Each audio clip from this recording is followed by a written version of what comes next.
Average speed calculation का ये एक स्पेशल केस है जहाँ जो टोटल डिस्टेंस है वो हाफ हाफ यानी कि इक्वल इक्वल डिवाइड हुई है।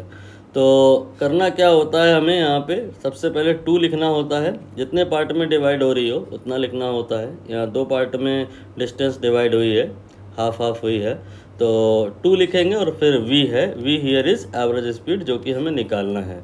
और जो पार्ट्स हैं उनमें स्पीड रही है v1 v2। थोड़ा डायग्राम बना के समझा दूँ, नहीं हो सकता है कम समझ आए। ये total distance let us suppose कोई रैंडम वैल्यू ली मैंने 100 किलोमीटर है और आपने एक पॉइंट मिड में मार्क किया है, तो ये आपका 50 किलोमीटर हो गया और ये 50 किलोमीटर हो गया। पहला 50 किलोमीटर आपने मान लो पैदल ही वॉक कर लिया v1 स्पीड पर, और दूसरा जो है आप एयरप्लेन के थ्रू गए suppose v2।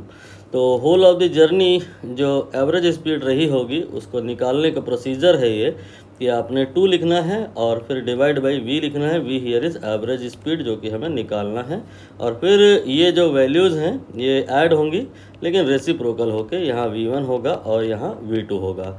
Now rest is calculation. When you simplify that expression your value will be 2v1 v2 then divided by v1 plus v2। तो यहाँ पर सी आंसर करेक्ट होगा।